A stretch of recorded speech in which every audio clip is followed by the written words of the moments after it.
Jain talks के 160th talk session के अंदर मैं नील आप सभी का स्वागत करता हूं।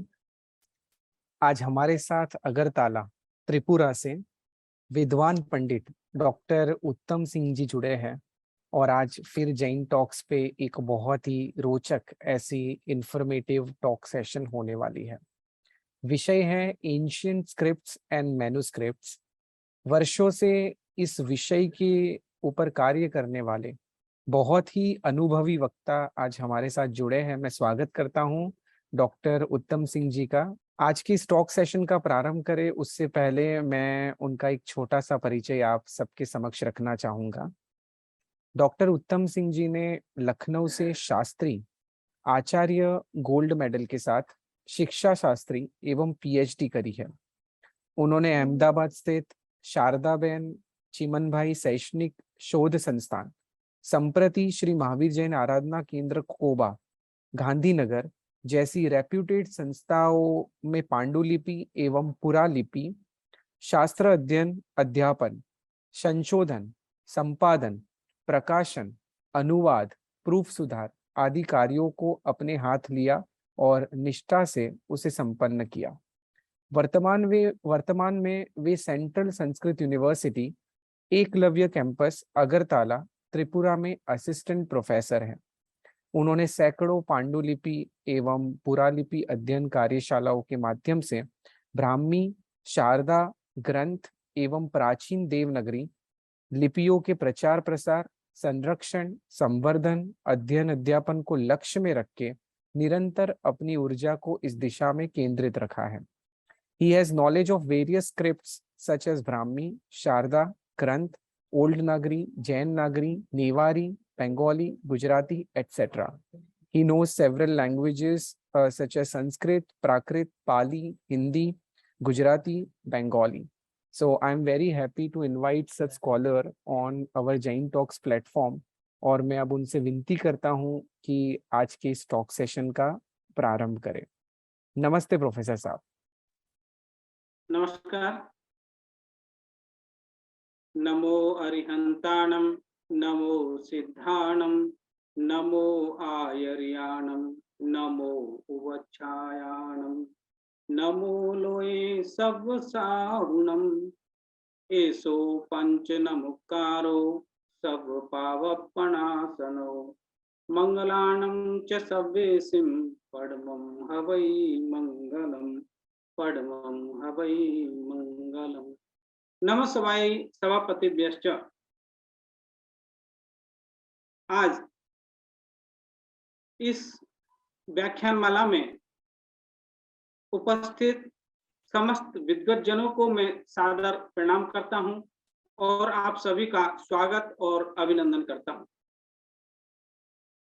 आपने मुझे यहाँ बोलने का अवसर प्रदान किया, इसके लिए मैं आपका आभार भी व्यक्त करता हूँ, विशेष रूप से नीलेश शाह जी का। दरअसल मैं इस आपके इस जो है कार्यक्रम के साथ में काफी समय से जुड़ा हुआ हूँ और ज्यादातर व्याख्यान में जो है एवरी सैटरडे संडे जब आपके व्याख्यान होते हैं मैं सुनता हूँ। तो आप जो है सही में एक बड़ा अच्छा काम कर रहे हैं। आज जो विषय लिया है हमारी प्राचीन लिपियां और पांडुलिपियां, बड़ा ही महत्वपूर्ण विषय है। इस विषय पर बहुत सारा काम होना अभी बाकी है, क्योंकि भारत जो है भारत की जो ज्ञान परंपरा है वो बड़ी ही सुदीर्घ और सुविशाल परंपरा है। और हमारे जो ऋषि महर्षि आचार्य हुए हैं, उन आचार्य भगवंतों ने बड़ा मेहनत करके श्रम पूर्वक जो है अपने ज्ञान को उन शास्त्रों में, उन पांडुलिपियों में लिख करके लिपियों के माध्यम से हम तक पहुंचाया है।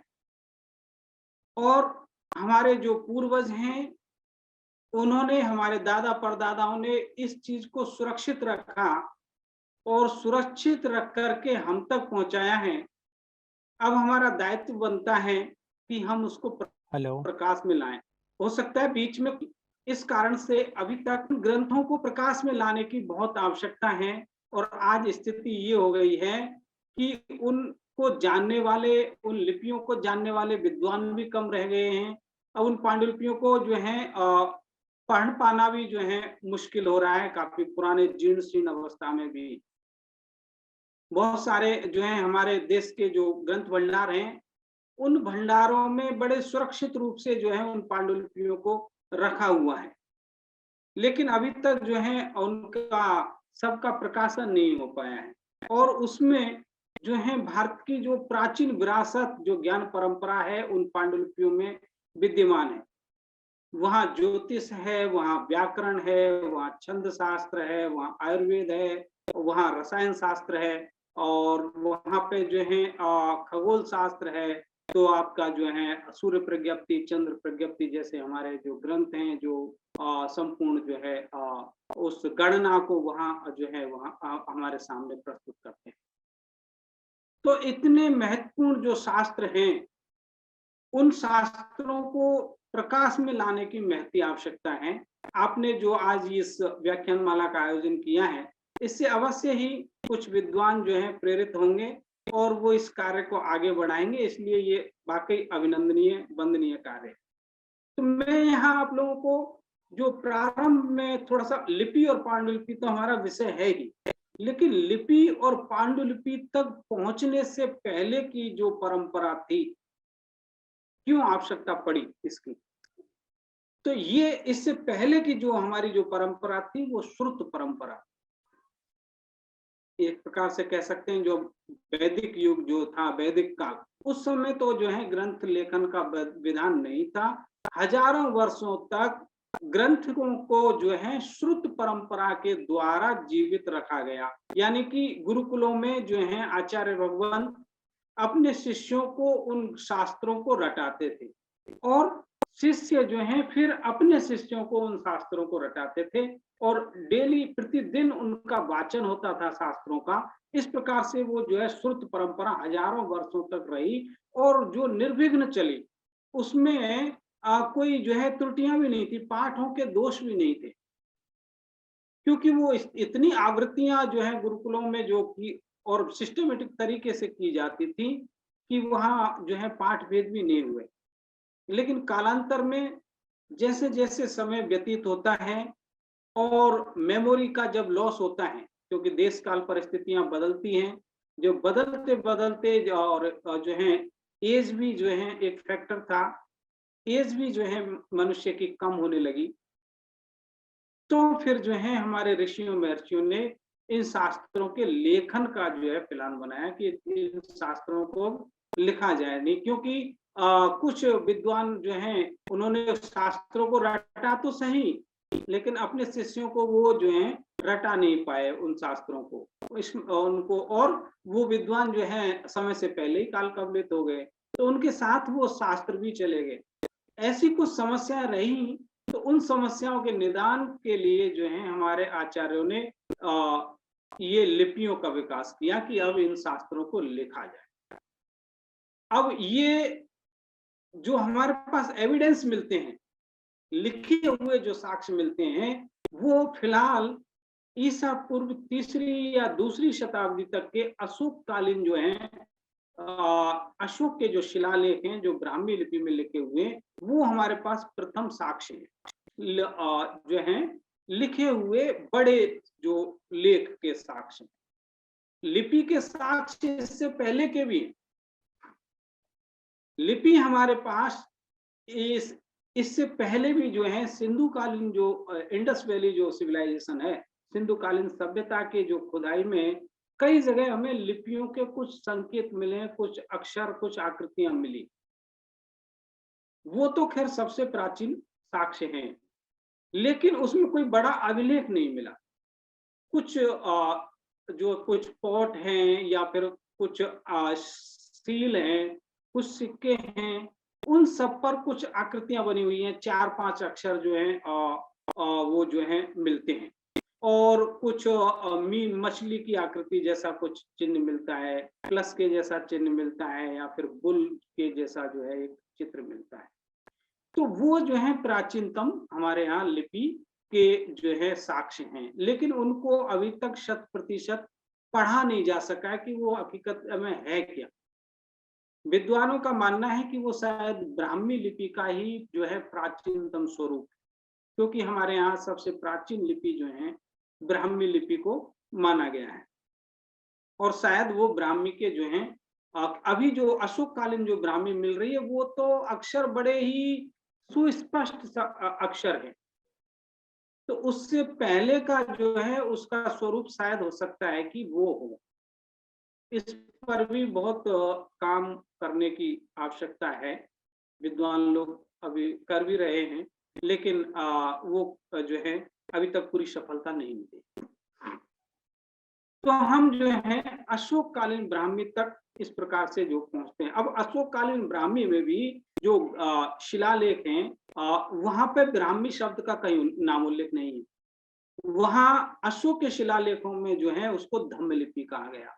गिरनार के शिलालेख में अशोक स्पष्ट लिखा है, इयम धम्म लिपि देवानाम पियेन पियदंसिना राया लेखा पिता और इदना कंची जीवम आरभिपेत। यहाँ पे ये लिपि देवों के प्रिय प्रियदर्शी राजा ने लिखी है। और वहां भी जो है, और यहाँ पर किसी प्रकार का जो है अब मेलों का आयोजन ना हो, और जो है एक प्रकार से वो अहिंसा के लिए है, वहां जीव हिंसा का वहां मना किया। तो अब इससे हमें एक बात ये भी पता चल रही है कि अशोक जो है अहिंसा को वहां जो है विशेष आश्रय दे रहे हैं कि भाई इस क्षेत्र में और जो है जीवों की हिंसा ना की जाए, मेलों का आयोजन ना किया जाए, क्योंकि उसमें जो है बहुत सारे जो है पशुओं का वध होता है, बलि होती है और उससे हिंसा होती है। जो पशुओं के बीच की जो प्रतियोगिताएं कराते हैं उससे भी हिंसा होती है। तो उस सब के लिए वो मेलों के आयोजन पर वहां प्रतिबंध लगा रहे हैं। इस प्रकार से वहां जो है उन्होंने धम्म लिपि उसको नाम लिया है। तो अब प्रश्न आता है कि भाई फिर ये ब्राह्मी लिपि नाम कहां से आया। तो हमारे सबसे पहले हमें जो ब्राह्मी लिपि जो है नाम मिलता है, हमारे 2-3 शास्त्र हैं। एक तो ललित विस्तर है, बौद्ध ग्रंथ है।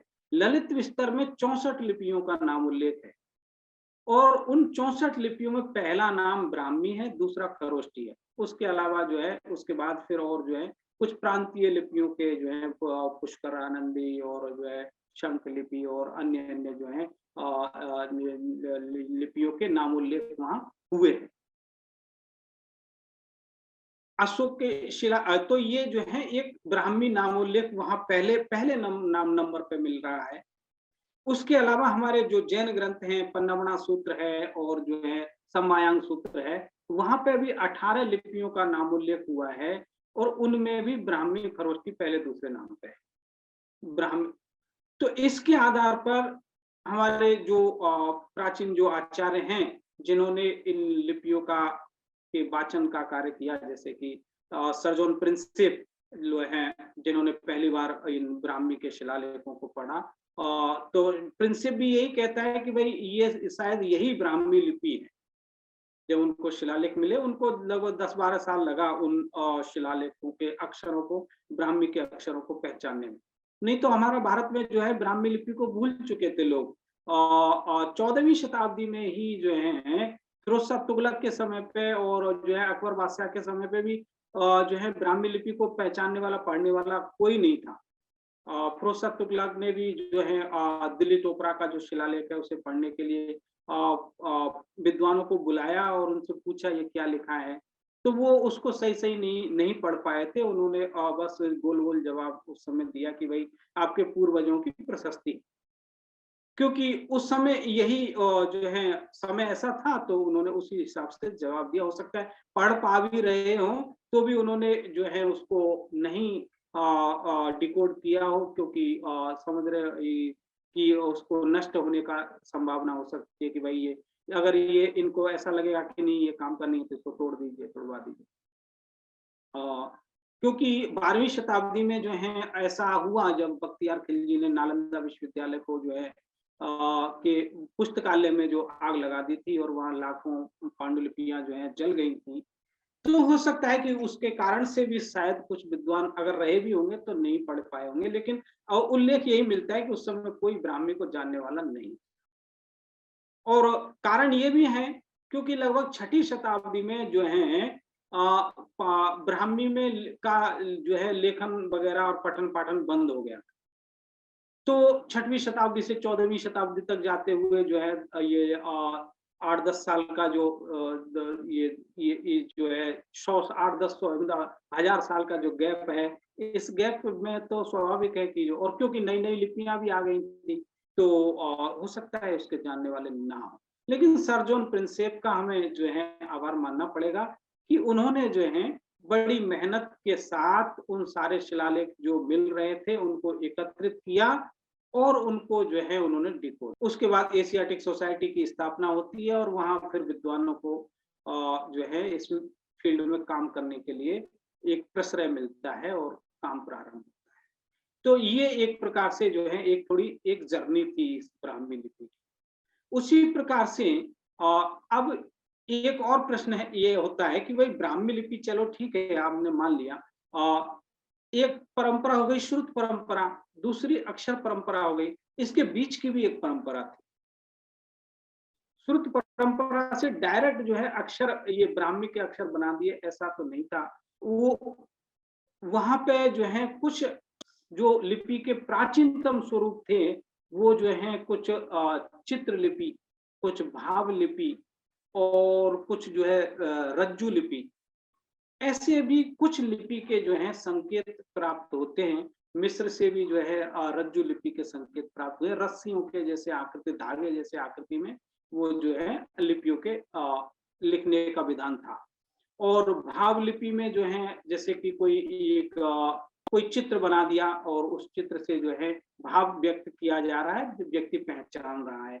जैसे कि आंख का चित्र बनाया और आंख से आंसू टपकते हुए दिखा दिया और उसे आंसू टपकते हुए उस चित्र को देख करके हमने जान लिया कि हाँ ये रो रहा है, कुछ शोक है, दुख है। वो एक वो जो है प्राचीनतम स्वरूप थे लिपि के, क्योंकि ये जो लिपि शब्द है ना ये लिप धातु से निष्पन्न हुआ है।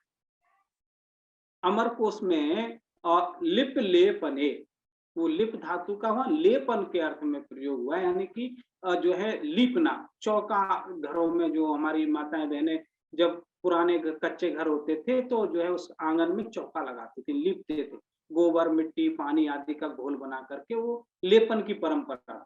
वही लिपि का जो है प्राचीनतम स्वरूप रहा और वो लीपने से जो है वो जो महिलाएं इतनी अच्छे से उसमें लिपती ये चौका लगाती थी कि वो कई बार लोग पहचान लेते थे उस लीपन को देख करके कि ये शायद उस महिला ने इस घर में ये चौका लगाया है। और फिर जो है घरों की जो दीवारें जो थी उन पर चित्र बनाने की परंपरा आई। तो बेल बूटा कुछ ऐसे चित्र बना दिए या फिर किसी घर में शादी है तो घोड़ी का चित्र बना दिया या फिर जो है दूल्हे का चित्र बना दिया और वो या फिर वो जो है डोली ले जाते हुए 4 लोगों का जो है चित्र बना दिया। तो लोग उसे देख करके ही उसको पढ़ लेते थे। वहां अक्षरों तो नहीं लिखे हैं, खाली चित्र ही हैं, लेकिन वो समझ जाते हैं। लिपि का काम है किसी जो आपके मन की बात को जो है आप किसी दूसरे तक उसको पहुंचा दें और वो समझ जाए। तो वो उन चित्रों को देख करके यहाँ तक पता लगा लेते थे कि इस घर में लड़की की शादी है या लड़के की शादी है, शादी का प्रसंग है या क्या प्रसंग है, उन चित्रों से ही जो है पता चल जाता। बाद में फिर ये लिपियां ये जो है अक्षर आकार में जो है आती हैं लिपियां। और हमारे पास जो है सबसे पहले ये ब्राह्मी लिपि मिलती है और ये ब्राह्मी लिपि लगभग 5वीं 6ठी शताब्दी तक खूब इसी में लेखन का कार्य होता है। लेकिन इसमें शास्त्र पांडुलिपियां लिखे हुए अभी तक हमें नहीं मिले हैं, खाली शिलालेख जो है हमको मिले हैं। एक कुछ शास्त्र लेखन का उल्लेख जरूर मिलता है। श्रीलंका में 1ली शताब्दी में ईसा पूर्व 1st सेंचुरी में राजा भट्टगामिनी हुए और भट्टगामिनी ने जो है बौद्ध त्रिपिटकों को इस ब्राह्मी लिपि पर जो है, लिपि में शिला छोटे छोटे जो है संगमरमर की पट्टियों पर लिखवाया, ऐसा उल्लेख उसमें मिलता है। ये एक जो है ये हमारा बौद्ध ग्रंथ है, मुझे अभी नाम स्मरण नहीं आ रहा है, मैं अभी बताऊंगा आपको। तो ये जो है वहां पे जो है मिलिंद पन्नो एक ग्रंथ है, जहाँ राजा मिलिंद और नागसेन का जो है संवाद है, पाली भाषा का ये ग्रंथ है। वहां पे जो है वो कुछ उल्लेख मिलता है कि बट्टगामन के समय में बौद्ध त्रिपिटकों को लिखा गया। उसके बाद फिर शिलालेखों की परंपरा चलती रही और 5वीं शताब्दी के आसपास आकर के जो है ये ब्राह्मी लिपि जो है गुप्त काल से ही आप कह सकते हैं, गुप्त काल के तुरंत बाद इसमें ब्राह्मी लिपि में कुछ वेरिएशंस आते हैं और वो जो है उसमें अक्षरों की आकृति बदलती है, अक्षर जो है थोड़े कुटिल हो जाते हैं। राजा वो कुटिल राजाओं के शासन काल में, तो जो है कुटिल ब्राह्मी का एक स्वरूप आ गया, कुटिल ब्राह्मी। गुप्त ब्राह्मी से जाकर के वो कुटिल काल में कुटिल ब्राह्मी के अक्षर हमें मिलते हैं। मैं कुछ पीपीटी भी शेयर करके आपको बताऊंगा। और वहां अक्षरों की आकृतियां जो है बदल जाती हैं, मतलब आकृतियां इतनी नहीं, लेकिन शिरोरेखा आ जाती है, जबकि ब्राह्मी लिपि में शिरोरेखा अशोक कालीन तक या गुप्त काल तक शिरोरेखा नहीं होती है और लिखी तो लेफ्ट टू राइट ही जा रही है। ज्यादातर भारत की लिपियां लेफ्ट टू राइट ही जो है लिखी हुई मिलती हैं। हाँ, एक जो खरोष्टी लिपि है वो राइट टू लेफ्ट लिखी हुई मिलती है, दाएं से बाएं लिखी हुई मिलती है। जो अरबी पर्शियन की जो परंपरा है वो भी दाएं से बाएं की परंपरा है, राइट टू लेफ्ट लिखने वाली परंपरा है। लेकिन बाकी हमारे जो भारत की जो लिपियां हैं वो सब ये लेफ्ट टू राइट को फॉलो करती हैं। इसीलिए ब्राह्मी को हमारे भारत की अन्य लिपियों की जननी भी कहा गया है। और ब्राह्मी के अंश उन अन्य लिपियों में, चाहे वो शारदा हो या ग्रंथ हो या नागरी हो या ओल्ड नागरी हो या जैन नागरी हो, इन सब में जो है ब्राह्मी के कम से कम जो है 50% हर अक्षर में ब्राह्मी का अंश है। उसको थोड़ा सा अगर आप अक्षर को देवनागरी या नागरी के अक्षर को थोड़ा सा आप तोड़ेंगे, ब्राह्मी की ऊपर उसमें उस जो विशेषता है वो उस पर आप यदि लागू कर देंगे तो उसमें से ब्राह्मी का अक्षर निकल के आ जाएगा।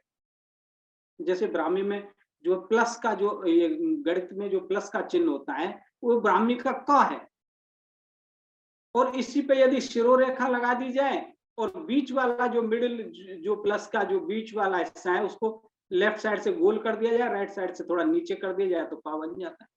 वहां जो है ब्राह्मी का का जो है उस देवनागरी के का में बैठा हुआ है, इसीलिए इसको भारत की समस्त लिपियों की जननी कहा गया, ब्राह्मी लिपि को।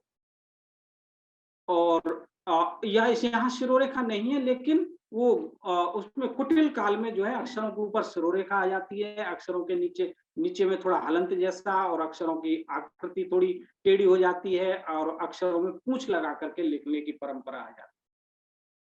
और उस कुटिल ब्राह्मी से फिर जो है उत्तरी और दक्षिणी प्रवाह शुरू होते हैं, और उत्तर भारत में आपकी जो है शारदा, नागरी और नागरी या ओल्ड नागरी कहिए, और जैन नागरी, मैथिल और जिसको तिरुता भी कहते हैं, और बंगला, ये जो है प्रांतीय और गुजराती वगैरह धीरे धीरे प्रांतीय लिपियों का विकास होता है। और दक्षिण भारत में जो है एक ग्रंथ लिपि का निर्माण होता है, जो विशेष रूप से ताड़पत्रों पर लिखने के लिए बहुत उपयोगी लिपि है, और उसमें जो है ताड़पत्रों के पांडुलिपि लिखे जाते हैं। और फिर जो है उसके साथ में उसके सहयोग से जो है तमिल, तेलुगु, मलयालम ये लिपियां का भी विकास होता है। इस प्रकार से लिपियों का जो है ये विकास क्रम आगे बढ़ता है। तो ये हुई हमारा जो है थोड़ा सा, मैं लिपियों, क्योंकि लिपि और पांडुलिपि दो विषय है, लिपि का थोड़ा सा इतिहास बता के अब मैं पांडुलिपियों पर आऊंगा। तो ये जो है एक इसका इतिहास है लिपियों का। अब यहाँ एक बात और मैं कहना चाहता हूं, जो ब्राह्मी लिपि है ना, इसके नामकरण पे भी जो है कई वो काफी, चाहे वो ब्यूलर हो या फिर जो है ये गौरीशंकर हीराचंद ओझा हो। गौरीशंकर हीराचंद ओझा की जो है बड़ी अच्छी पुस्तक है, भारतीय प्राचीन लिपि माला, उन्होंने काफी विस्तार से उसमें जो है लिपियों का इतिहास भी वर्णित किया है। ज्यादातर विद्वानों ने जो है ब्राह्मी लिपि को नामकरण जो है इसको जैन परंपरा की लिपि बताया है। यानी कि इसके नामकरण में जो ये जो है करते समय इसको कहा गया कि ये जैन परंपरा की लिपि है। और इसका विकास जो है आदिनाथ भगवान ऋषभ देव के समय से कि भाई भगवान ऋषभ देव ने जब असी मसी और कृषि का सिद्धांत दिया, तो जो मसी के सिद्धांत, मसी माने स्याही, मसी के सिद्धांत जब के लिए सिद्धांत जिन्हें मिला, वो जिनको कहा कि भाई आप अपना जीवन यापन मसी से कीजिए, स्याही से कीजिए, तो उन लोगों ने आदिनाथ भगवान से, ऋषभ देव जी से प्रार्थना की कि प्रभु ये इससे स्याही से हमारा जीवन यापन कैसे होगा? इसके लिए तो कुछ जो है और भी कुछ साधन चाहिए। तो उन्होंने जो है अपनी बड़ी बेटी को जो है ये लिपि सिखाई। उनकी बड़ी बेटी का नाम ब्राह्मी था और इसलिए इसका नाम ब्राह्मी पड़ा। ऐसा जो है एक ये परंपरा है। और वैदिक परंपरा भी है। वैदिक कहते हैं, वैदिक परंपरा के अनुसार वो कहते हैं कि नहीं, ब्रह्मा जी ने इस लिपि का विकास किया। लेकिन अब जो है इसमें भी बड़ा रिसर्च करने की आवश्यकता है। और यहाँ विशेष रूप से हमारे जो जैन स्कॉलर हैं वो जो है इस कार्य को यदि करते हैं और ये साबित कर पाते हैं कि भाई नहीं, जैन परंपरा की लिपि है ब्राह्मी, तो ये जो है जैन परंपरा का एक बड़ा अवदान जो है इस समग्र सृष्टि के लिए एक बड़ा अवदान होगा। और इस ऐसे ही जैन नागरी है। जैन नागरी जो है लगभग 7वीं-8वीं शताब्दी के आसपास जब वल्लभीपुर में देवर्षि गणि क्षमा श्रमण जी के निर्देशन में वल्लभी वाचना हुई और वहां पे इस जैन नागरी लिपि का जो है विकास हुआ, आविष्कार हुआ जैन आगमों को लिखने के लिए, जो प्राकृत के जो हैं। और तो ये जैन नागरी और नागरी में थोड़ा सा अंतर है। और आगे चल के ये स्थिति हो गई है कि नागरी लिपि ने भी जैन नागरी के संयुक्त अक्षरों को जो है लिया है, एडॉप्ट किया है। तो जैन परंपरा का तो इन लिपियों के क्षेत्र में भी और पांडुलिपियों के संरक्षण में भी जैन परंपरा का बड़ा योगदान है। भारत के जो बड़े-बड़े जो लाइव जो हस्तप्रत भंडार हैं, जीवंत भंडार जिन्हें कहेंगे, वो विशेष रूप से जो है जैन परंपरा के भंडार है। जैन परंपरा के जो है अपने साधु भगवंतों ने, श्रमण भगवंतों ने और श्रेष्ठियों ने जो है काफी मेहनत करके उन शास्त्रों को, पांडुलिपियों को सुरक्षित संरक्षित रखा है। हमारे यहाँ जो है अल्ताफ ये आसिफ राणा जी जुड़े हुए हैं सर। आपके जो है वहां से पाकिस्तान से भी जब भारत पाकिस्तान का डिवाइडेशन हुआ था, उस समय जो है हमारे जैन साधु वहां पाकिस्तान में लाहौर में थे और जो है कुछ पांडुलिपियां वहां थी, 20,000 पांडुलिपियां थी। और उन साधु भगवंतों को फिर वहां से कहा गया कि भाई अब आप वहां से खाली करिए, क्योंकि वो तो परिस्थिति ऐसी थी, वो उस समय जीवन बचाना ही जो है ये मुश्किल हो रहा था। तो उनको प्रार्थना की गई कि आप भारत आ जाइए। तो उन्होंने मना कर दिया, नहीं, मैं हम शास्त्रों को छोड़ करके नहीं आ पाए, पहले आप पांडुलिपियों को लेके चलिए। फिर उनको विशेष आग्रह किया गया कि नहीं, उन जो है उसके लिए उपाय किया जाएगा। और तो फिर उनको एक वहां दीवार बना करके चारों ओर और उन पांडुलिपियों को वहां रखा गया और उसको फिर मिट्टी में दबाया गया और वहां से वो फिर साधु भगवंत आ गए। और लगभग 20 साल बाद, 15-18 साल बाद जो है उन शास्त्रों को वहां से वापस लाने की फिर जो है कवायद शुरू हुई और वो पांडुलिपियां वहां तो उस जगह पे तो जो है कुछ सब्जी मंडी या जैसा मतलब कुछ बन गया था। लेकिन जो चारों ओर जो दीवार बना करके एक रूम जो में रख के आए थे, वो रूम सुरक्षित था झाड़ियां पेड़ वगैरह के बीच में। तो उन्होंने साधु भगवंतों ने बताया, लोकेशन बताया इस जगह पे है, और जो है भारत सरकार के सहयोग से और पाकिस्तान सरकार के सहयोग से उन पांडुलिपियों को ढूंढा गया। वो 20,000 पांडुलिपियां पाकिस्तान से आई, फिर पाटन में रही और उसके बाद वो अभी दिल्ली के जो है BL इंस्टीट्यूट में है, भोगीलाल लहरचंद रिसर्च इंस्टीट्यूट में है और काफी रेयर ग्रंथ हैं। तो ये जो है एक ये ऐसी परंपराएं हमारी बड़ी जीवंत परंपराएं हैं और इसके लिए जो है जैन समाज ने काफी मेहनत किया है, काफी जो है सहयोग प्रदान किया है। आज भी आप देखेंगे कि गुजरात में के पाटन में जो है भंडार हैं, बड़े ही रेयर मैन्युस्क्रिप्ट हैं वहाँ। और जो जैसलमेर का भंडार है, जो जैसलमेर किले में है, वो तो वाक़ई अद्भुत भंडार है और भारत का एकमात्र जो है अंडरग्राउंड भंडार है। वो भी जैन परंपरा के द्वारा रक्षित है। और आपका कोबा महावीर जैन आराधना केंद्र कोबा का भंडार है। एशिया का सबसे बड़ा भंडार उसको कह सकते हैं। आज लगभग 3 लाख पांडुलिपियां हैं और बिना किसी गवर्नमेंट के सहयोग के अपने बलबूते पर वो जो है भंडार को चला रहा है। कम से कम 50 जो है वहाँ विद्वान काम कर रहे हैं और उनका उन मैन्युस्क्रिप्ट्स का कैटलॉग बन रहा है। अभी शायद लगता है कि मुझे लगता है 38 या 40 जो है नंबर का कैटलॉग वहां से अभी पब्लिश होने वाला है। लगभग 60-65 जो है वॉल्यूम्स में वो कैटलॉग बनेगा। और जो है बड़ा ही रिसर्च स्कॉलर्स, विदेशों से इतने स्कॉलर्स आते हैं और वहां आकर के उनको इतना अच्छा प्रोग्राम बनाया है कि आपको विद इन सेकंड आपको जो चाहिए वो मिल जाएगा। जिस चीज को, जिस शास्त्र को आप 10 साल से या 15 साल से ढूंढ रहे थे, वो अगर वहां है तो आपको 5-10 मिनट में जो है मिल ही जाएगा। इतना अच्छा सर्च इंजन उन्होंने बनाया है और इतना माहितियां इतनी सारी, एक मैन्युस्क्रिप्ट की कम से कम 75 से 80 जो है माहितियां उसमें कैटलॉग में जो है वह एंटर की जाती हैं और गूगल की तरह सर्च इंजन है। वहां से उनको जो है वो जो विद्वान है वो कोई एक श्लोक भी कह देगा कि ऐसा श्लोक है, मुझे शास्त्र का नाम याद नहीं आ रहा, तो उस श्लोक से भी सर्च कर पाएंगे कि ये श्लोक कहाँ कहाँ प्रयोग हुआ है। या फिर उस शास्त्र का आदि वाक्य अंतिम वाक्य वो कुछ बताएगा तो आदि वाक्य अंतिम वाक्य से सर्च कर सकते हैं। और वहां पे जो है पूरी वंशावली जो है जो मानी मैन्युस्क्रिप्ट के अंत में जो ये पुष्पिका होती है, सारे पुष्पिकाओं का संकलन किया गया है। वहां से पूरे ऋषियों महर्षियों हमारे आचार्यों और लैयाओं की पूरी परंपरा आपको जो है ये पूरा इतिहास मिल जाए। तो ये जो है बड़ा काम हो रहा है। और भी कई हमारे जो एलडी इंस्टीट्यूट ऑफ इंडोलॉजी है, लाल भाई दलपत भाई भारतीय संस्कृति विद्या मंदिर, वहां पे भी लगभग 75,000 पांडुलिपियां हैं और बड़े ही जो है व्यवस्थित रूप से उनको रखा गया है, काम हो रहा है। ऐसे ही जो है इलाहाबाद में हमारा केंद्रीय संस्कृत विश्वविद्यालय का गंगानाथ झा परिसर में जो है कैंपस है, वहां पे अभी 75,000 पांडुलिपियां हैं।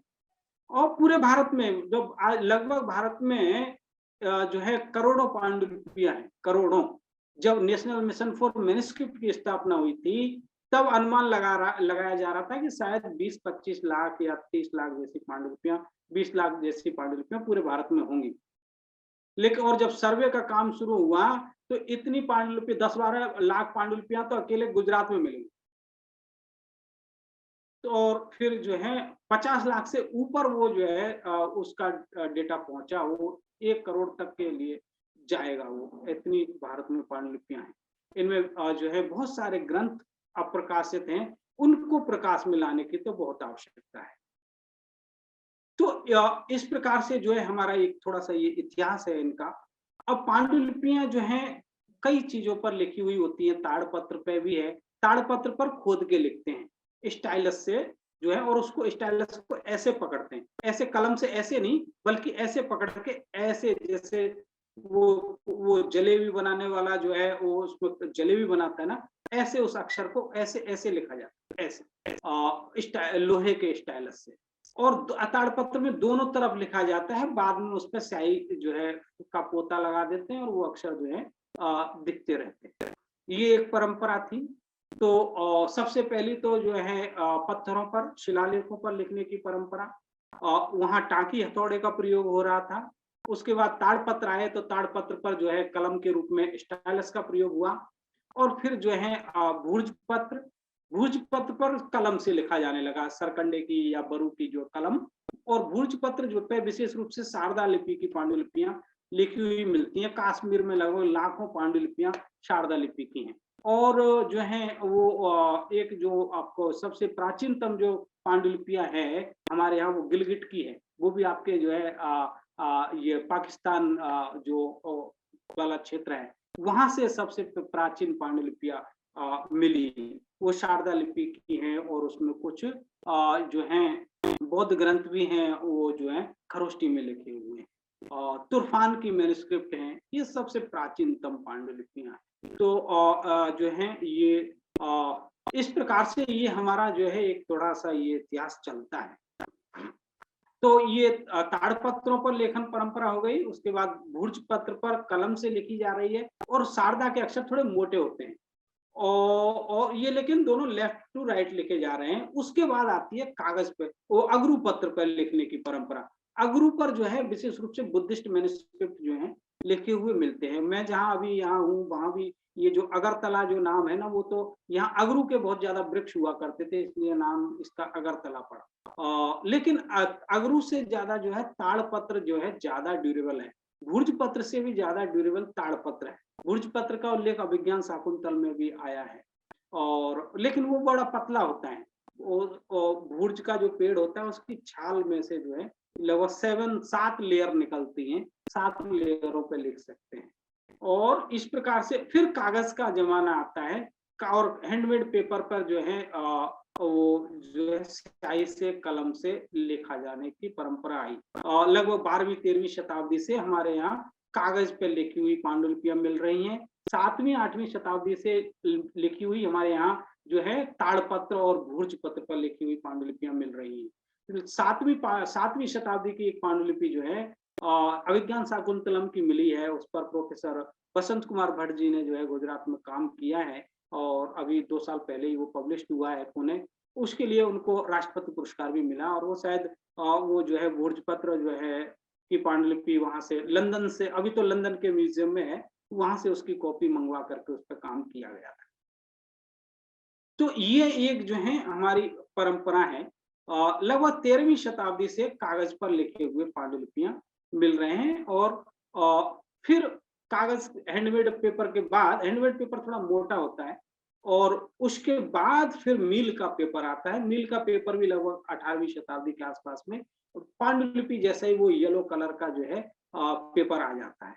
और फिर उसके बाद जो है ये मील की परंपरा और छापा खाना ये सब आ जाता है। लेकिन इतने तक तो जो है हमारा सब हाथ से लिखने का ही था।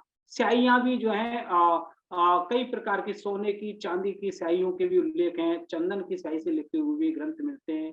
हमारा कल्पसूत्र जो है, कल्पसूत्र की बहुत सारी पांडुलिपियां सोने की स्याही में लिखे हुए हमारे जैन भंडारों में हैं।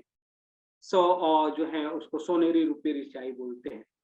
तो इन स्याहियों से भी, और बाकी जो नॉर्मल स्याही बनती थी वो भी, ये सब नेचुरल रूप से जो है वहां कोई केमिकल का प्रयोग नहीं हुआ है, ना तो उन कागज निर्माण में, ना उन ताड़पत्रों के रक्षण में। ताड़पत्रों को रक्षण के लिए भी वहां तंबाकू और जो है वो जो है वो घोड़ाबच्च और वो जो है आपकी काली मिर्च, लवंग, और इन सब से उसको संरक्षित किया जा रहा है। और जो है बनाया भी उनको नेचुरल जो है पेड़ पौधों की छाल से, गोंद से, पत्तों से, ये सबसे बनाया जा रहा है। इसीलिए मतलब वो प्रकृति के साथ जो है हमारे आचार्यों ने जो है जिया, और हजारों वर्षों तक उन चीजों को सुरक्षित रखा। स्याही भी जो बन रही है वो गोंद उसमें मिल रहा है, काला भांगुरा जो भृंगराज बोलते हैं। मुनिश्री पुण्य विजय जी की पुस्तक है जैन श्रमण संस्कृति यानी लेखन कला, वहां उन्होंने लिखा है जो रस भांगुरा को मिले तो अक्षर अक्षर दीप जले। स्याही बनाते समय उन्होंने कहा है कि अगर स्याही में उस भृंगराज का रस मिला दिया जाए तो एक एक अक्षर ऐसे चमकेगा जैसे कि दीपक जलता। तो ये स्याही की जो है परंपरा, स्याही बनाने की परंपरा थी। सब कुछ नेचुरल। अभी भी हमारे बहुत सारे भंडार हैं जहाँ ग्रंथों के संरक्षण के लिए केमिकल का प्रयोग नहीं होता। वही जो है प्राचीन जो है पोटलियां बना करके उन अलमारियों में रखते हैं, उनसे वो सुरक्षित रहते हैं। और उसके अलावा और भी जो है एक लेखन की जो है ये ताम्र पत्र और लोह पत्र और स्वर्ण पत्र, इन पे कुछ दान वगैरह या कुछ आदेश वगैरह लिखे गए, लेकिन कोई ग्रंथ इन पे लिखे हुए ज्यादा ऐसे नहीं, बड़े ग्रंथ नहीं मिलते हैं। हाँ, चरण पर लिखे हुए ग्रंथ मिलते हैं, चमड़े पर भी लिखने की परंपरा थी। और विशेष रूप से हमारा जो है खुदाबख्श लाइब्रेरी पटना में जो है, वहां पर बहुत सारे रेयर मैन्युस्क्रिप्ट चमड़े पे लिखे हुए हैं। और इन सब में सबसे ज्यादा एज जो है उसी की है, वो चर्म पे लिखा हुआ जो है ज्यादा ड्यूरेबल होता है। एलडी इंडोलॉजी में भी कुरान है 13वीं शताब्दी का जो चर्म पर लिखा हुआ है। लेकिन हमारी जो है वैदिक परंपरा में या जैन परंपरा में वो जो है जो है ओके उसको फॉलो नहीं करती है। वो हमारे यहाँ जो है वो उस पे लेखन का नहीं हुआ। खुदा बख्श लाइब्रेरी पटना में जो है बहुत सारे मैन्युस्क्रिप्ट इस पे लिखे हुए हैं। तो ये जो है पांडुलिपियों का जो है एक मैंने थोड़ा सा परिचय दिया। अभी सर हमारे पास कितना समय है? है अभी समय 5-10 मिनट और ले सकते हैं, आप अच्छा, अगर तो प्रेजेंटेशन दिखाना चाहो तो सर। मैंने जो चीजें कही हैं उनको शॉर्ट में मैं आप लोगों को थोड़ा, क्योंकि विषय तो बहुत विशाल है, इस पे मैं थोड़ा पीपीटी शेयर करके थोड़ा दिखाऊंगा आप लोगों को। तो अब हमारे यहाँ जो है ना लेखन के उल्लेख तो और भी जो है शास्त्रों में जो है प्राचीन उल्लेख तो मिलते हैं कि भाई इतने बड़े बड़े जो है संहिता और अरण्य ये छंद शास्त्र ये सब जो है लिखे हुए, ये सबको बिना लिखे जो है छंद मीटर को बैठाना बड़ा मुश्किल होता है। तो अवश्य कुछ लेखन का भी प्रावधान रहा होगा, लेकिन वो उपलब्ध नहीं हो रहे हैं, इसलिए हम उस विषय में ज्यादा कह नहीं पाते हैं। अवश्य ही कुछ रहा होगा उस समय का भी लिखने का विधान।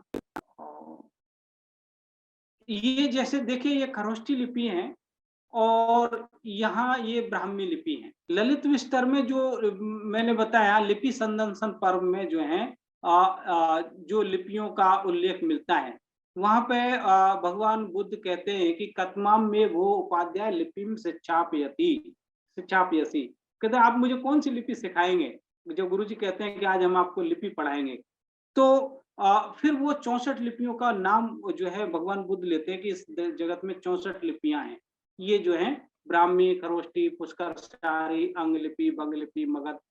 तो गुरुजी भी जो है चकरा जाते हैं कि अब ये इतनी सारी लिपियां तो खुद जानते हैं, अब मैं इसको क्या पढ़ाऊं। तो वहां से हमें जो है लिपियों का जो है कुछ नामोल्लेख मिलते हैं। 18 लिपियां हमारे जो है वर्णक समुच्चय में भी मिलती हैं, जहाँ उड्डी, कीरी, चक्की ऐसी सारी लिपियां हैं। विशेष आवश्यक सूत्र में भी हंस लिपि और मूह लिपि ये इन सब का उल्लेख मिलता है। मैं कुछ चित्र आप लोगों को बता देना चाहता हूँ, यदि ये ठीक से चल। ये सर जॉन प्रिंसेप हैं जिन्होंने जो है ब्राह्मी को पहले पढ़ा। ये सिंधु लिपि के कुछ अक्षर हैं। ये जो है जो भाव लिपि जो कहेंगे कि जो है कुछ आकृतियां बनाई हैं।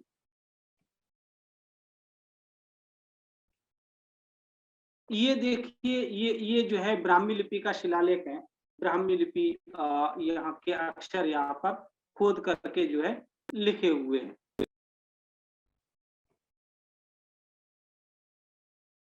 और ये जो है कुषाण काल में जो है ब्राह्मी का स्वरूप इधर बदलता है, थोड़ी थोड़ी सिरोरेखाएं आ जाती हैं, अक्षरों की आकृति थोड़ी बदलने लगती है। बाकी गुप्त काल तक ये जो है यही ब्राह्मी रूप का ये स्वरूप रहता है।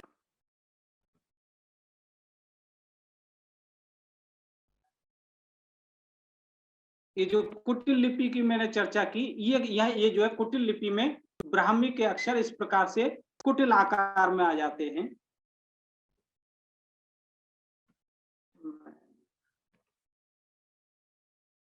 ये देखिए शारदा लिपि की पांडुलिपि है। शारदा लिपि के अक्षर थोड़े मोटे होते हैं, दिखाई दे रहा है ना सर? जी दिखाई दे रहा है। जी, मैं थोड़ा सा जल्दी जा रहा हूं जिससे कि हम लोग सिर्फ देख सकें चीजों को।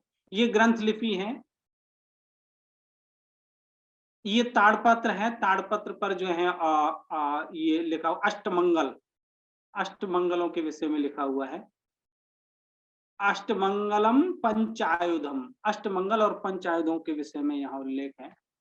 ये भी ताड़पत्र है। ये ताड़पत्र दरअसल ये जो है ना ये एक प्रकार से कैटलॉग है। यहाँ ग्रंथों के नाम लिखे हुए हैं और ये नंबर हैं, 1 2 3 4 5 ये नंबर लिखे हुए हैं, ये ग्रंथों के नाम लिखे हुए हैं। जैसे कि वहाँ ये प्रथमाध्याय, जैसे ये ग्रंथ लिपि में प्रथमाध्याय, तो प्रथम अध्याय में क्या कंटेंट है, और द्वितीय अध्याय, तृतीय अध्याय। ग्रंथ लिपि में लिखा हुआ है। देवनागरी लिपि की ये वर्णमाला है, आ ई उ री। ये जो है जैन मैन्युस्क्रिप्ट हैं, चित्रित पांडुलिपि हैं और यहाँ प्राकृत भाषा है इसकी और ओल्ड नागरी, ये ओल्ड जैन नागरी, इसमें चित्र बनाए हुए हैं। चित्रों को शायद इनको थोड़ा सा बाद में किसी ने विकृत भी किया है, चित्रों का स्वरूप को थोड़ा बदला है। और यहाँ पर ये जो देखें, मेरा कर्सर जो दिखाई दे रहा होगा, छ और ये पूर्ण कुल कलश जैसा चिन्ह है, यहाँ पर ये ग्रंथ जो है समाप्ति का ये सूचक चिन्ह है। और यति विरचिता किसके द्वारा, ये गाथा एवं विरचिता यति दिनचर्या समाप्ता, यति दिनचर्या ग्रंथ है, चित्रित पांडुलिपि है। ये भी जो है चित्रित पांडुलिपि है, बीच में एक चित्र बना हुआ है। अब ये जो इसमें जो कलर है ना, ये सब नेचुरल कलर है, नागरी लिपि में है। ये जो है ये एक पांडुलिपि है जिसमें बीच में जो है मध्य फुलिका बनी हुई है। ये इस हिस्से को मध्य फुलिका कहते हैं। ये जो है, ये भी इसमें जो कलर है वो सब नेचुरल कलर हैं। ये भी जैन नागरी की पांडुलिपि है। ये भी एक जैन नागरी की पांडुलिपि है जिसमें बीच में मध्य फुलिका बनी हुई है। चित्र अच्छी मैथिल लिपि। और ये रंजना लिपि है। रंजना लिपि मतलब उसको सजा करके जो है लिखने की परंपरा। तिब्बत लिपि, तिब्बती लिपि भी जो है इससे शारदा से निकली है। अच्छा, और एक और मैं आप लोगों को शेयर करना चाहूंगा थोड़ा सा पांडुलिपियां। ये देखिए, ये जो यहाँ ये जैन नागरी की पांडुलिपि है, इसमें लाल अक्षरों में जो लिखा हुआ है ये इसकी पुष्पिका है। इति चतुसरण प्रकरणम समाप्तम। और यहाँ पर जो है लेखन समय भी लिखा है, श्री श्री हीर विजय सूरी संवत 1600, हाँ संवत 1651 वर्ष से कार्तिक कृष्ण चतुर्थी बुधवासरे जो है लिखा गया ग्रंथ है। जय सूरी शिष्य राम विजय लिखिता। तो यहाँ पे जो है ये इसको मध्य फुलिका बोलते हैं या फिर हुंडी भी बोलते हैं। यहाँ से आपको जो है शास्त्र का जो है पूरा इतिहास पता चल जाता है ग्रंथ के अंत में, कि ये शास्त्र कब लिखा गया, किसने लिखा, और इसके जो है उस समय कौन राजा थे या फिर कौन गुरु भगवंत थे। तो इनसे जो है उन शास्त्रों की जो है कैटलॉग बनाया जाता है। ये देखिए, ये एक चित्रित पांडुलिपि है। दोनों साइडों में जो है नेचुरल इंक से चित्र बनाए हुए हैं, बीच में मध्य फुल्लिका बनाई हुई है। और ये जो है 500-400 साल पुराने चित्र भी आज भी बड़े जीवंत दिखाई देते हैं, बिल्कुल नेचुरल कलर है यहाँ। ये हमारी जो है ऋषियों की जो बड़ी एक कल्पना थी और वैशिष्ट्य था। आज हम जो है ऐसे कलर का विज्ञान कितना भी आगे बढ़ गया, लेकिन अभी तक हेयर डाई जो है हम 1 महीने में 2 बार लगानी पड़ रही है। ऐसा नेचुरल कलर हम नहीं बना पा रहे। ये देखो, अक्षरों को जो है कुछ सजा करके पांडुलिपियों को लिखने की परंपरा थी। जैसे श्री लिखा तो ऊपर में जो है उस मात्राओं को सजा दिया, श्री पार्श्व योगी श्री पार्श्व जो लिखा है, तो उस श्री की मात्रा को उन्होंने सजा दिया, ये ई की मात्रा को सजा दिया। इस प्रकार से भी जो है वो सजाते थे। और बीच में यहाँ जो है मध्य फुलिका में रिक्त स्थान छोड़ा है। अक्षरों तो नहीं लिखे हैं, लेकिन एक जो है आकृति बन गई है। तो ये हमारे जो है आचार्यों की, हमारे लहियाओं की जो है लेखन की बड़ी ही कौशल था, बड़े वैज्ञानिक थे। ये इन पांडुलिपियों से पूरा पता चलता है। अब ये देखिए, ये जो है पांडुलिपि है, यहाँ आप ये जो चिन्ह है ना, ये प्रथम, ये जो मंगल सूचक चिन्ह है, द जैसा ऊपर रेफ जैसा लगाया और जीरो जैसा लगाया, ये ग्रंथ के जो है प्रारंभ का सूचक है। वो ऐसे नहीं लिखते थे कि अब हम जो है ये ग्रंथ लिखना शुरू कर रहे हैं। खाली ये चिन्ह बनाया और यहीं से पता चल जाएगा कि ग्रंथ कोई शुरू हो रहा है। और ये देखिए नमो अरियंताणम नमो सिद्धाणम, नमोकार मंत्र है, नमो आर्यणम, इसमें अग्र मात्रा का प्रयोग हुआ है और जैन नागरी लिपि है। उपसर्ग हर स्तोत्र भी है इसमें। तो ये हमारी जो है एक साइड में उन्होंने एक एक जो मार्जिन हाशिया है इसको सजाया है बॉर्डर बना करके। इस प्रकार से हमारे जो है पांडुलिपि लेखन की ये जो है हमारी परंपरा थी। और देखिए अक्षर लिखने के लिए भी ना कई बार जो है वो संख्या लिखने के लिए भी अक्षरों का प्रयोग हुआ है। जैसे कि 33 लिखना है तो ये ला और नीचे ये रू जैसा चिन्ह बना दिया, 3 जैसा ये चिन्ह बनाया। ये अभी का जो रुपये का चिन्ह है ना वो भी जैन नागरी से ही है, जैन नागरी का र है, जो अभी भारत की करेंसी में जो रुपये का चिन्ह है। ये जो है अंक लेखन का, अक्षरों से अंक लिखे जाते थे। और कई बार जो है कुछ शब्दों से भी अंक बनते थे, जैसे कि जो है लिख दिया कि चंद्र और जो है वसु और जो है नेत्र वर्षे लिखतम। अब नेत्र कितने हैं, वसु कितने हैं, चंद्र कितने हैं, उनको सबको काउंट करके अंका नाम वाम तो गति करके आप उसका जो है लेखन संबंध निकाल सकते हैं। लुरु और रॉलरी एक के लिए प्रयोग, ये दशक के लिए प्रयोग हुआ है। 10 ये दशक मतलब 10 20 30 के लिए ये प्रयोग हुए हैं। ये 90 लिखने के लिए प्रयोग हुआ है। और ये देखिए ये ओम जो है कई बार एक लिखने के लिए प्रयोग हुआ। ये ओम भी जैन परंपरा का है, आप जैन मंदिरों में देख पाएंगे ऐसा ओम जो है लिखा हुआ आपको मिलेगा। ये ओ अक्षर है, उसके ऊपर अनुस्वार लगाया है। ये पांडुलिपि तो मैं आप लोगों को दिखा दिया हूं। ये एक बड़ी ही अच्छी सुंदर अक्षरों में लिखी हुई पांडुलिपि है, हस्तलेख है। ये देखिए ये सब जैन नागरी लिपि के अक्षर हैं। मैं इसको जल्दी जल्दी आप लोगों को सिर्फ दर्शन मात्र करा करके आगे बढ़ूंगा। ये जैन अब पांडुलिपियों में मिलने वाले बहुत सारे चिन्ह हैं। इतने सारे पांडुलिपियों में चिन्ह मिलते हैं। जैसे मैंने बताया कि ये प्रथम मंगल सूचक चिन्ह है, ये योजक चिन्ह है, ये पंक्ति पूर्णता चिन्ह है, ये जो है और जहाँ गाथा श्लोक समाप्त हो रहा है वहां उसकी पूर्ति, उसका समाप्ति सूचक चिन्ह है। ये जो है कोई रिक्त स्थान सूचक है, पांडुलिपि में लिखते समय कुछ खाली जगह रह गया, आगे कुछ लिखना नहीं हो पा रहा है, तो उस जगह को ऐसा ऐसे करा के या आर जैसा बना करके उस जगह को भर देते थे, जिससे बाद में कोई व्यक्ति उसमें कोई नया पाठ ना जोड़ दे। ये जो है काकपाद और हंसपाद हैं, ये उसमें कुछ एडिशन करना है, कोई अक्षर जोड़ना है तो ये जो है ये टिप्पण सूचक है।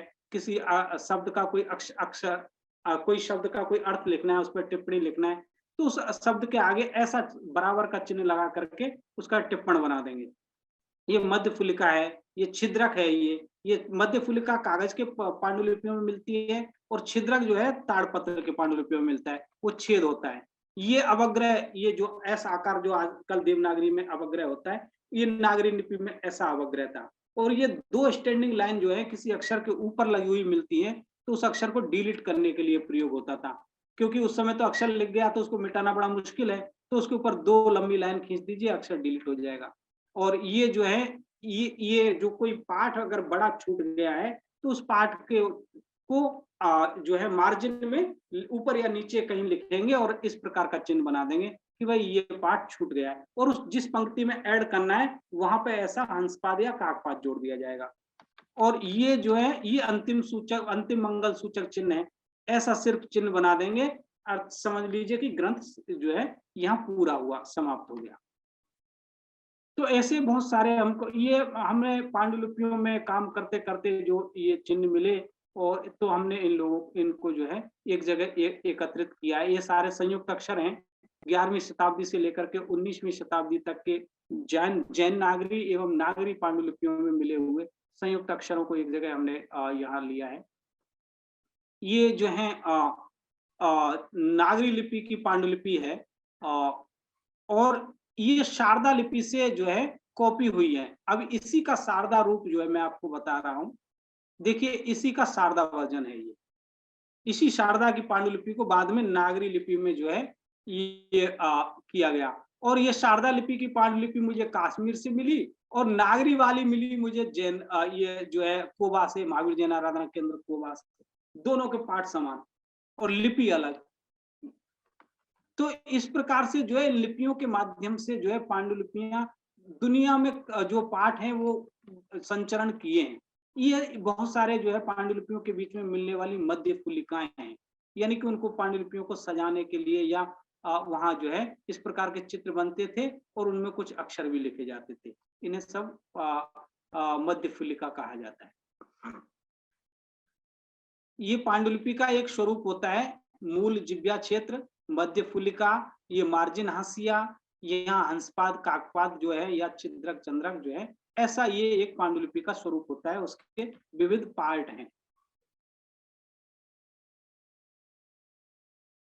ये एक फाटिया है जो कागज के पांडुलिपियों में लाइन खींचने के लिए, और उस हमें लगता है कि पांडुलिपि में पूरी लाइन सीधी लिखी हुई है और उसके ऊपर लाइन भी नहीं, पंक्ति भी नहीं खींची हुई है, तो कैसे एक लाइन में लिखे जाते थे? इस प्रकार से जो है ये फाटिया के ऊपर उस कागज, लकड़ी के फाटिया पे कागज को रख के प्रेस करते थे, दबाते थे, उस कागज पे वो लाइनें आ जाती थी, फिर उस पर लिख देते थे और स्वतः ही वो लाइनें 1-2 महीने बाद गायब हो जाएंगी और हमको जो है सीधी लाइन में लिखे हुए वो अक्षर मिल जाएंगे। तो देखिए हमारे आचार्य कितने वैज्ञानिक थे। उन्होंने जो है उस समय उपलब्ध संसाधनों से ही जो है ये अकीक पत्थर है जो स्याही सोका जिसको बोलते हैं, अगर कलम में ज्यादा स्याही आ गई तो उसको इस कलम को इस पर रख दीजिए, स्याही को सोख लेगा, जितनी लिखने के लिए चाहिए उतनी ही देगा। ये कलम है, ये कलमदान है, जो आपका ड्राइंग बॉक्स हो जो होता है, ये लकड़ी का कलमदान है। और ये लिपियों, भाषाओं और लिपियों का थोड़ा विकास क्रम मैंने यहाँ दर्शाया है, उसके विषय में थोड़ा चर्चा हो गई है। और मैं इसमें ज्यादा, ये शिलालेख हैं।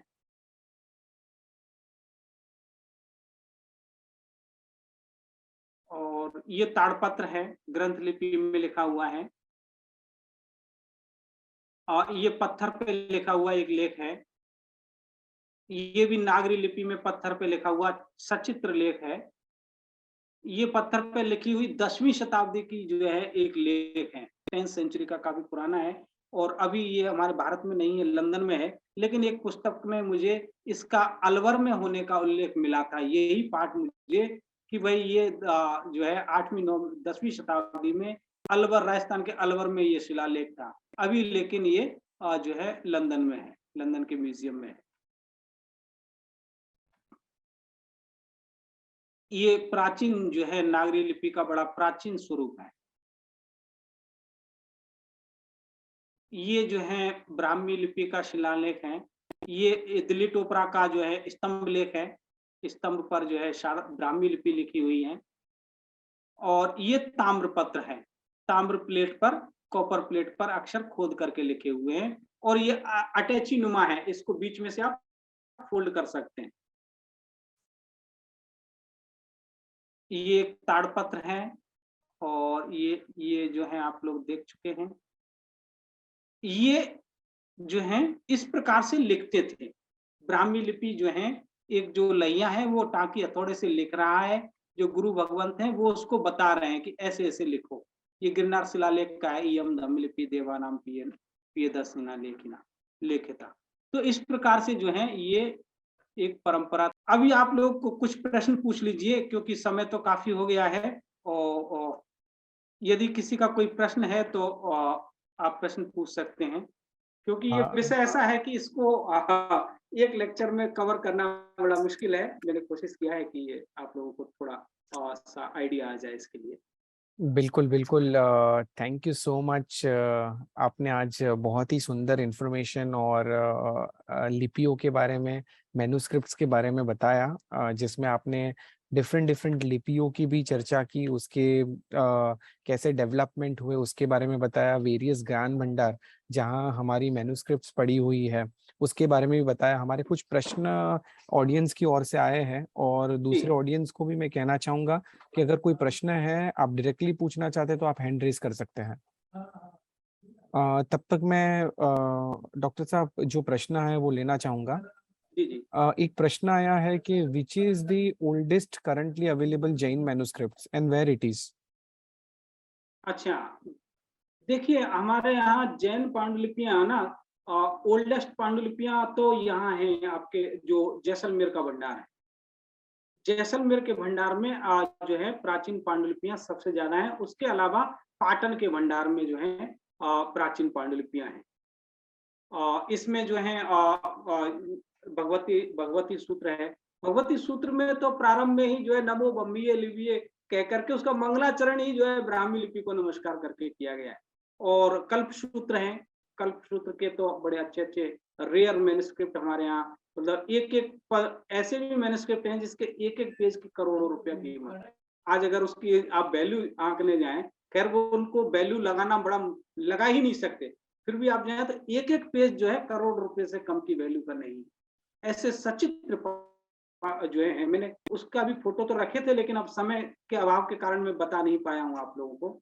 और तो आप जो है दो भंडारों को विशेष रूप से इसके लिए जो है देखिए। एक जैसलमेर का जो भंडार है, देखिए इसमें भी एक जो है हुआ क्या था, 12वीं शताब्दी में आचार्य हेमचंद्र के समय में वहां जैसे ये पाटन में एक बड़ा भंडार था, और उस भंडार को जो है क्योंकि नालंदा में उधर जो है बख्तियार खिलजी ने नष्ट कर दिया था, तो उसी प्रकार से पाटन के भंडारों को भी जो है नष्ट होने की जो है सूचना मिली थी कि इनको भी जो है आज आक्रमण करके जो है नष्ट कर दिया जाएगा। तो रातों रात उस भंडार को वहां से शिफ्ट किया गया था। आदि पांडुलिपियां जो है वो वहां जो शायद अनुमान लगाया जा रहा है हजारों लाखों पांडुलिपियां थी, कि शायद उसका आधा हिस्सा जो है उसको दो भागों में बांटा गया था। आधा हिस्सा वो जो जैसलमेर के उसमें है किले में, शायद वो वही है, और आधा हिस्सा अभी तक गायब है, मिला नहीं। वो अब जब मिलेगा तब और भी कुछ जो है रहस्य खुलेंगे। जी, जी, और तो कोई प्रश्न? इसी के बहुत सारे प्रश्न हैं एक्चुअली, बट इसी के संदर्भ में एक प्रश्न आया है कि जी। क्या हम जैसलमेर और पाटन के जो ज्ञान भंडार है वो विजिट करते हैं तो वो हमें मैन्युस्क्रिप्ट्स देखने देते हैं? हाँ हाँ, अभी जब से नेशनल मिशन फॉर मैन्युस्क्रिप्ट आया है तब से भारत में पांडुलिपियों के प्रति बड़ी सजगता आई है। लोगों में पहले नहीं दिखाते थे और जो है कॉपी नहीं देते थे। अभी लेकिन लोगों में जागरूकता आई है, लोग उसकी जेरोक्स कॉपी भी देते हैं, उसकी डिजिटल कॉपी भी देते हैं और आपको विजिट करने के लिए भी देते हैं, क्योंकि अब उनको बताया जा रहा है कि यहाँ रखा रखा सड़ जाएगा, और अगर कोई देखेगा नहीं, आपके पास कुछ भी हीरा है उसको आप दिखाएंगे नहीं, तो वो जो है क्या, उसकी क्या वैल्यू है। अभी आप जा सकते हैं, देख सकते हैं। और कोवा भंडार तो ऐसा है कि आप वहां से, आपको कोई मैन्युस्क्रिप्ट चाहिए आप मेल कर दीजिए, व्हाट्सएप कर दीजिए, सिर्फ कि मैं एक स्कॉलर हूं, मुझे इस काम से चाहिए, आपको बिना देखे ही आपके मेल पे भेज दिया जाएगा उसको। जी, आप जी विजिट कर सकते हैं। जी जी, थैंक यू सो मच। मैं जय कृष्णा कुमार जी को अनम्यूट करने के लिए कहूंगा। जय कृष्णा कुमार जी, आप प्रश्न पूछ सकते हैं। जी गुरु जी, नमस्कार सर। जी नमस्कार। ब्राह्मी लिपि के आधुनिक प्रणेता किसे कहा जाएगा गुरु जी? नहीं, ब्राह्मी लिपि के आधुनिक प्रणेता तो जो है नहीं कह सकते, लेकिन ब्राह्मी लिपि को जो पढ़ा सर जॉन प्रिंसेप ने, ये अभी आधुनिक काल में, मतलब 18वीं शताब्दी में सर जॉन प्रिंसेप ने उनको पढ़ा ब्राह्मी लिपि को। अब और उससे पहले इसको बनाया किसने, ये तो देखिए इसके नामकरण पर जो जाता है कि भाई जो है भगवान ऋषभ देव जी ने जो है, जैन परंपरा जो कहती है कि वहां से, और जो वैदिक परंपरा है वो जो है ब्रह्मा जी से पढ़ने का काम करते थे, इसलिए ब्राह्मी नाम पड़ गया।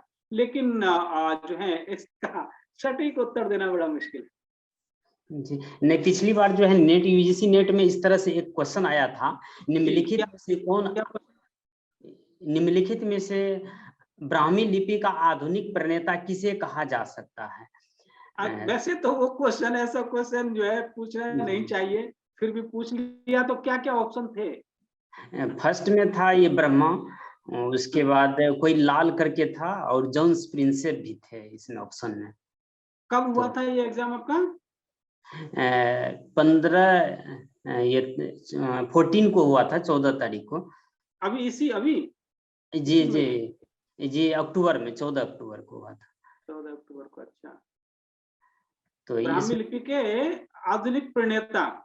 जी, अच्छा, तो जॉन्स थोड़ा सा प्रिंसेप को मैंने जॉन्स प्रिंसेप को मैंने मारा था।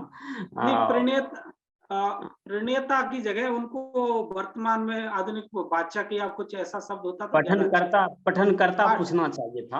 हाँ हाँ, वो अब होता जैसे तो अच्छा होता। आदि प्रवर्तक या आदि जो है प्रणेता तो ब्रह्मा को ही आदिकाल तो फिर जो है वहां चला जाएगा, जो फिर वो फिर क्या है, वो भी क्वेश्चन पूछना थोड़ा कंट्रोवर्सी वाला हो जाता है, और इसलिए ऐसे क्वेश्चन पूछने से बचना चाहिए जिन्होंने भी एग्जामिनर ने पूछा। नहीं, पर मुझे कोई एग्जाम बात नहीं, आया था जो तो है इसका अगर क्वेश्चन था। आदि शब्द है तो जो है आपने जो है आदिनाथ भगवान को अगर टिक करेंगे तो चलेगा, और मॉडर्न है तो सर्जन प्रिंसिप को टिक करेंगे तो चलेगा। जी, धन्यवाद। चलेगा, मतलब मैं ये नहीं जी कहूंगा कि जो है जी 100%, लेकिन जी ऐसा आंसर होना चाहिए। जी, जी, धन्यवाद। धन्यवाद। Thank you so much. Asif ji, आप प्रश्न पूछ सकते हैं।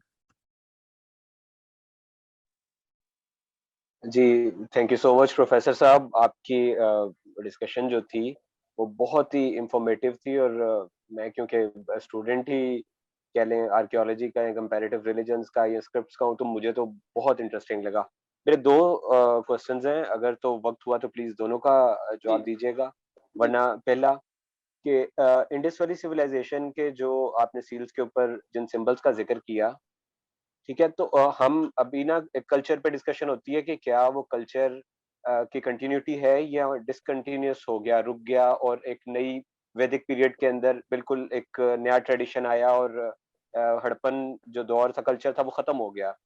लेकिन हमारे एक बहुत बड़े आर्कियोलॉजिस्ट जो हैं डॉक्टर रफीक मुगल, उनका ये मानना है कि नहीं, इंडस वैली सिविलाइजेशन डिसकंटिन्यू नहीं हुई, बल्कि पाकिस्तान और इंडिया के कल्चर में वो आज भी जिंदा है, और वो कई एग्जांपल्स भी देते हैं। लेकिन खैर, इस डिस्कशन के बैकग्राउंड में मैं पूछना चाह रहा हूँ कि क्या हम कुछ लिंक्स जो इंडस स्क्रिप्ट है उसका ब्राह्मी या बाद में जितनी भी लिपियां इस्तेमाल की गई इंडिया के अंदर, क्या उनसे किसी तरह का कुछ लिंक बना सकते हैं? क्या या ये बिल्कुल अलग ट्रेडिशन है, अलग परंपरा है जो ब्राह्मी स्क्रिप्ट में या देवनागरी या खरोष्टी वगैरह की है, और जो इंडस था वो बिल्कुल डिफरेंट है? जी, एक क्वेश्चन ये है जी, प्लीज। जी, तो और देखिए दूसरा ये क्वेश्चन फिर, सॉरी, मैं इसका जवाब जी दे जी, लेता हूं आपको कि ये देखिए, डिसकंटिन्यू तो नहीं हुई, संबंध तो है। जिस प्रकार से ब्राह्मी लिपि का हमारी अब आज की देवनागरी लिपि तक जो है संबंध आ रहा है, ब्राह्मी की आकृति जो है माता जी वहां उसमें विराजमान है, और देवनागरी में भी और नागरी में भी, जैन नागरी में, शारदा में भी, क्योंकि माता के गुण तो आएंगे, और लेकिन उसको उस दृष्टि से देखना है, ढूंढना है, वो वहां अवश्य मिलेगा। और हमारी जो प्राचीन जो है जो परंपराएं हैं, उनका कहीं ना कहीं जो है लिंक वो है, वो भले ही जो है थोड़ा सा गर्त में चला गया है या अंधकार में है, लेकिन लिंक तो अवश्य है, वो जुड़े हुए हैं। और जो है अक्षरों को भी आप देखेंगे तो अक्षरों की आकृति काफी वो जो है ब्राह्मी से मेल खाती है। वो ब्राह्मी लिपि के अक्षर इसीलिए कुछ कई आचार्यों ने उनको ब्राह्मी का जो है प्राचीनतम स्वरूप कहा है, कि ये शायद इंडस वैली के जो अक्षर हैं वो ब्राह्मी के ही प्राचीनतम रूप है। ब्राह्मी का इतना हमें 3rd सेंचुरी में परिष्कृत स्वरूप मिल रहा है, तो एकदम कोई लिपि का इतना परिष्कृत स्वरूप मिलना तो बड़ा मुश्किल है। जब प्रारंभ, तो अब आप देखते होंगे जो है डायरेक्ट तो ये फिएट कार नहीं आ गई, या डायरेक्ट तो ऑडी और ये नहीं आ गई, पहले जीप और ये जो है उसको फिर परिष्कृत, जैसे जैसे समय संसाधनों के अनुसार उसको परिष्कृत किया गया। शायद ये ब्राह्मी का बड़ा ही परिष्कृत वर्जन है जो हमें अशोक के शिलालेखों में मिल रहा है। उसका प्राचीनतम स्वरूप अवश्य कुछ रहा होगा, और वो स्वरूप ही शायद उसका लिंक है। जी, और दूसरा क्वेश्चन। Thank you. अच्छा, दूसरा मेरा क्वेश्चन है कि कोई भी स्क्रिप्ट राइट टू लेफ्ट चलता है या लेफ्ट टू राइट चलता है? अब खरोष्टी बज़ाहिर इंडिया का इंडिजिनस स्क्रिप्ट है, ये कहीं बाहर नहीं यूज हुआ, यहीं पे यूज हुआ है। इसकी साइड क्यों चेंज है बाकियों से?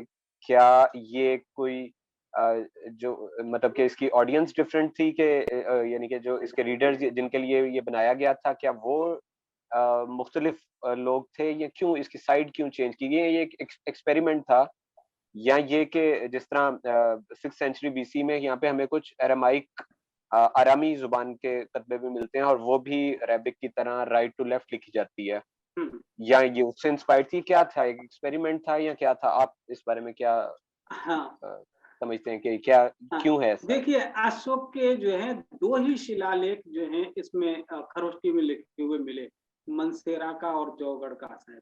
ये 2 शिलालेख जो हैं वो राइट टू लेफ्ट लिखे हुए मिले हैं। और अभी तक हकीकत ये है कि 100% उनको ठीक से पढ़ा नहीं गया है। 100% उनको अभी तक भी जो है क्या लिखा हुआ है वो अभी तक नहीं पता चला। तो एक तो थोड़ा-सा उसमें क्या कंटेंट है वो वो उसका, जैसे ब्राह्मी के अन्य शिलालेखों को पढ़ा गया, उसी प्रकार से उसका भी यदि सही-सही पता चल जाए, तो थोड़ा-सा हम जो है कुछ आइडिया लगा सकते हैं कि ये क्या एक कारण रहा होगा। और कई बार हम भी इसमें विचार करते हैं कि हो सकता है कि भई अरबी पर्शियन का जो परंपरा है वो फिर उसी से खरोष्टी से जो है आई हो। क्योंकि खरोष्टी का जो हमारे यहाँ अर्थ नाम गठन जो कर रहे हैं, खर और ओष्ठ से कर रहे हैं, कि इसके अक्षरों की आकृति खर के ओष्ठ के जैसी है और इसलिए उसका नाम खरोष्टी रख दिया गया। वो हकीकत में कौन सी लिपि है, ये भी कहना जो है थोड़ा सा यही होगा कि खरोष्टी यही है जो 2 शिलालेख मिले हैं या कोई और है। तो अब वो क्या कारण या किस परंपरा का है वो रिसर्च का है, अभी इसमें 100% बता पाना मुश्किल है। बहुत शुक्रिया, thank you so much. Thank you.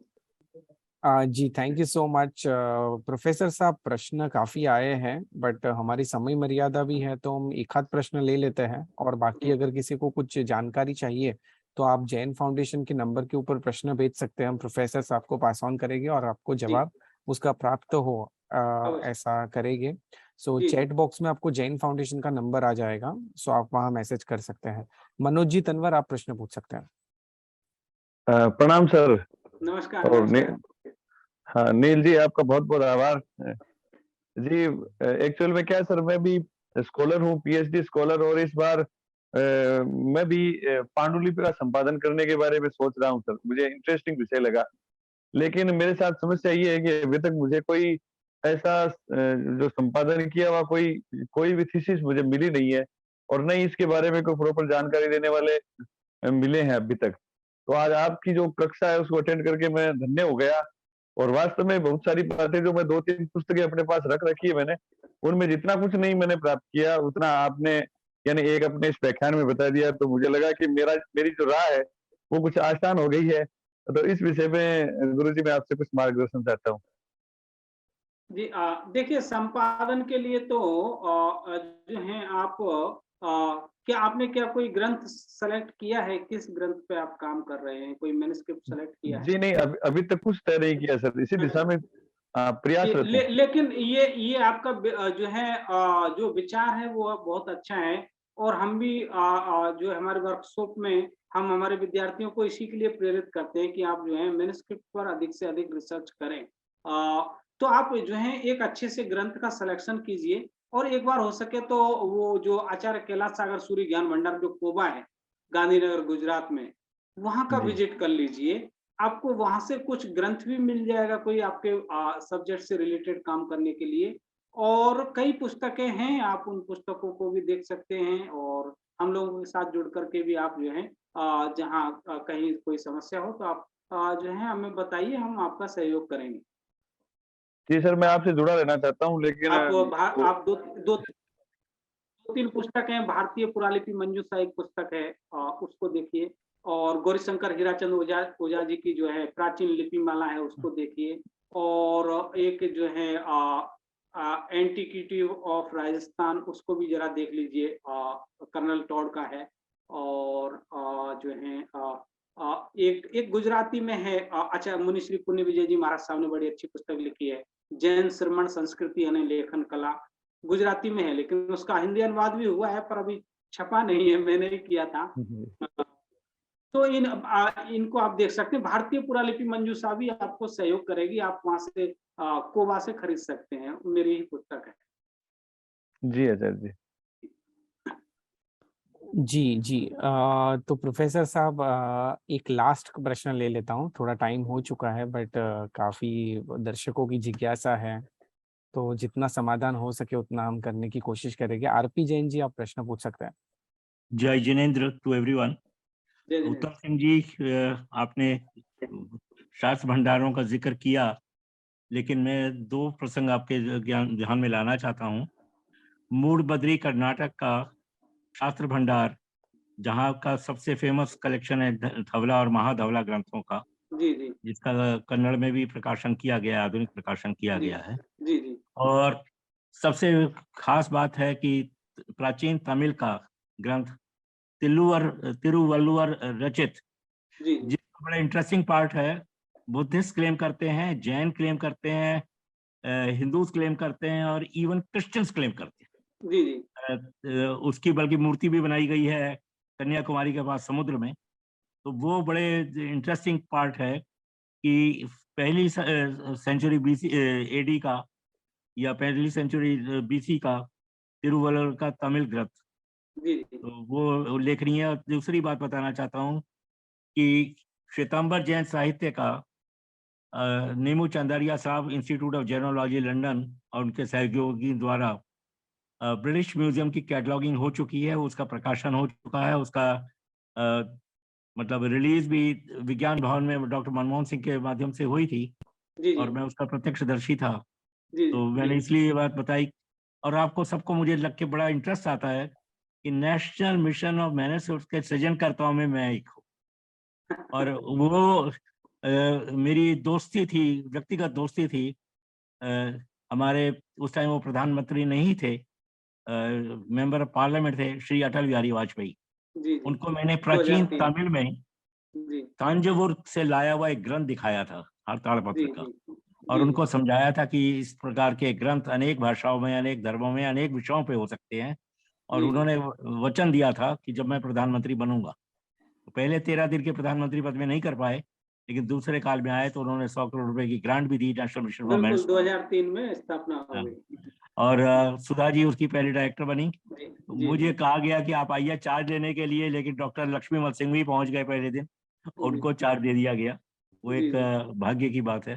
जी लेकिन मेरा मन से नेशनल मिशन फॉर मैनर्स के लिए भावना रही है, और इतिहास में नाम हो या ना हो, लेकिन मेरे अंतःकरण में वो चीज विद्यमान रहेगी सदैव कि मैंने इस विधा का नेशनल को आगे। मिशन फॉर मैन्युस्क्रिप्ट की स्थापना से और जो है सर्वे से जो है एक बहुत बड़ी ही जागरूकता लोगों में आई है।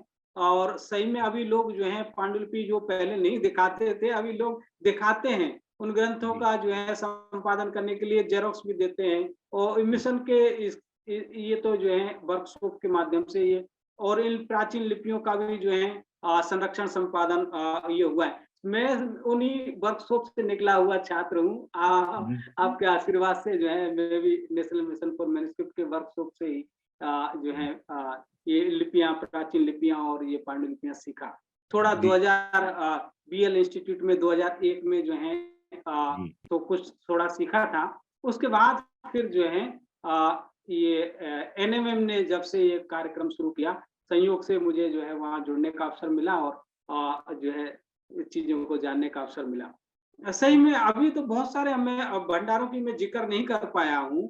इंदौर का भंडार है और आपके जो श्रवण बेलगोला के भंडार हैं, और दक्षिण भारत के तो वो जो है बड़े ही समृद्ध भंडार हैं। बहुत धन्यवाद, आपने काफी जानकारियां दी। जी धन्यवाद। जी thank you so much professor साहब, आज की इस टॉक सेशन के लिए। बहुत ही सुंदर ये टॉक सेशन रहा। अभी भी कुछ दर्शकों की जिज्ञासा है, पर मैं प्रश्न आप तक पहुंचा दूंगा।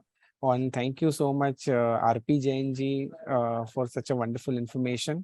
और इसी के साथ मैं धन्यवाद करता हूं हमारे सभी दर्शकों की ओर से आज के हमारे वक्ता श्री उत्तम जी सिंह का। और पुनः हमारी जैन टॉक्स में, जैन शाला में भेंट हो। और आपने जो ये बीड़ा उठाया है प्रचार प्रसार का, लिपियों के, मैन्युस्क्रिप्ट्स के और संरक्षण और संवर्धन का, तो उसमें जैन फाउंडेशन और जैन शाला भी कुछ योगदान दे सके, ऐसी आपसे विनती। और इसी जी के साथ अवश्य हम लोग मिलकर के काम करेंगे, ये तो बड़ा अच्छा होगा। जी जी, थैंक यू सो मच। और इसी के साथ हम आज की इस सेशन को विराम देते हैं। और विराम देने से पहले जगत के सभी जीवों का कल्याण हो, जगत के सभी जीवों का मंगल हो, जगत के सभी जीव हमारे मित्र है, कोई भी हमारा वैरी नहीं, इस भावना के साथ प्रार्थना। अणु परमाणु शिव बनी जाओ, आखा विश्व नु मंगल थाओ, सर्वे जीवो मोक्षे जाओ। खामे मी सव्व जीवे सव्वे जीवा खमंतु में, मित्ति में सव्व भूएसु वैरम मज्जन केणि। सर्वथा सौ सुखी था हो, पाप ना कोई आचरो, राग द्वेषति मुक्त बनीने, समता सौ समाचरो। सभी को मेरे प्रणाम। जय जिनेन्द्र। जय जिनेन्द्र प्रोफेसर साहब। जय